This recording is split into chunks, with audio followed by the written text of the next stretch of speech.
这一期继续给大家更新产品静物系列。这一期呢，教给大家一个拍出化妆品高级感的方法，而且呢是不需要用后期的。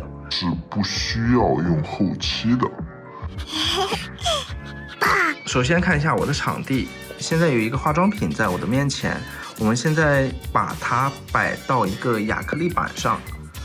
对，我的机位在这里哦。在它的两边放2块泡沫板，然后找东西这样给它固定住就行了。然后我们看一下相机里的效果，打开相机，这个地方我打开了一个水平的辅助，这个功能是尽量然后看到这一条绿线之后，就说明你的画面现在是水平的，这样我们就可以进行拍摄了。现在把它关掉吧。我现在已经切换成了手动对焦，这样会拍摄起来相对简单一点。好，我们现在单门的拍一张。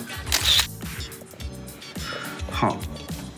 现在这一张画面其实我们就已经拍出了单纯的这一个化妆品，如果你用作白底图或直接抠图就可以了。你看到它的细节是不需要修的，但是我们产品静物拍摄不能仅仅止步于此，我们需要给它营造一种氛围感或者空间感，那么我们就需要进行下一步的操作。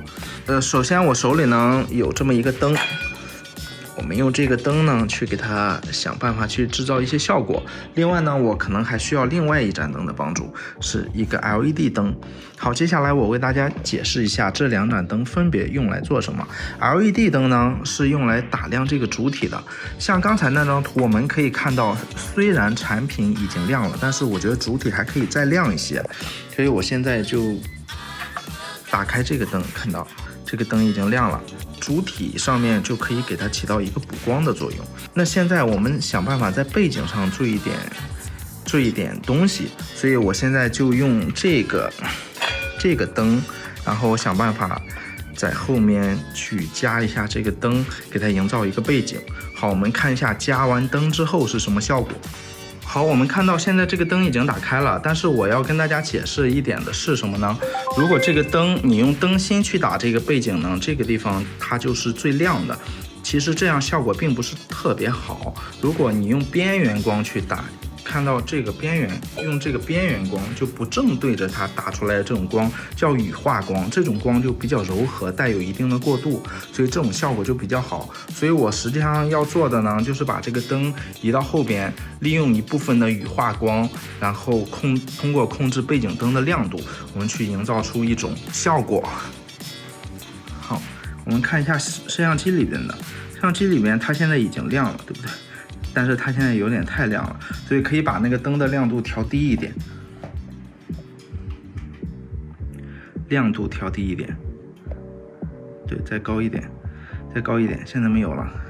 好，现在看到我们亮度调低之后呢，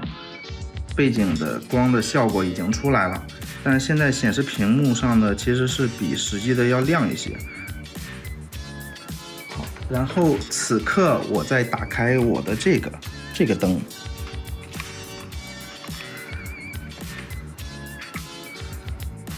好，大家看到我这个灯也打亮了。注意一点的是什么呢？这个灯可以调节色温，色温上呢，现在画面可以看到也有一种偏蓝的效果。所以为了保证至少你不要破坏掉这种氛围，你的灯光色温要相对的高一点，就是不要调成暖色温，这样好，大家可以看区别。还是有区别的，这样产品也补上光了。好，我们现在拍一张看一下效果。好，大家看到现在的效果就是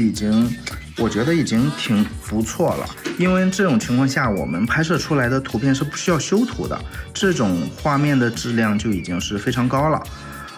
好，我们其实如果仅仅于此，我觉得它还有进一步的空间，所以我们看一下接下来我们还可以怎么去做。好，大家现在看到这个地方它形成了一个影子，这样就比刚才漂亮了很多，因为背景就丰富了。大家可能会好奇这个影子是怎么造成的，大家可以看这儿有一个手电筒，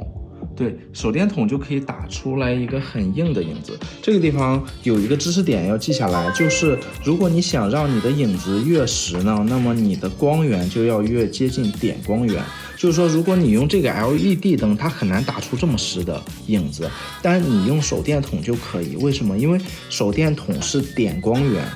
所以用点光源产生的影子，它就会产生这种很明显的影子。如果你不太好记的话，你可以理解一下，比方说太阳就会产生非常边缘非常锐利的影子，就是因为太阳离我们很远很远，它就相当于一个点光源。这个地方说一下，因为产品是金色的，然后我想做成一个对比色，所以我给背景手电筒前加这么一个蓝色的色片，就可以做成了我们前面产品是金色的，背景是蓝色的，这么一种对比色效果会比较突出。好了，我们看一下这次的成片吧。OK， 希望这一期的内容对你有帮助，我们下期见。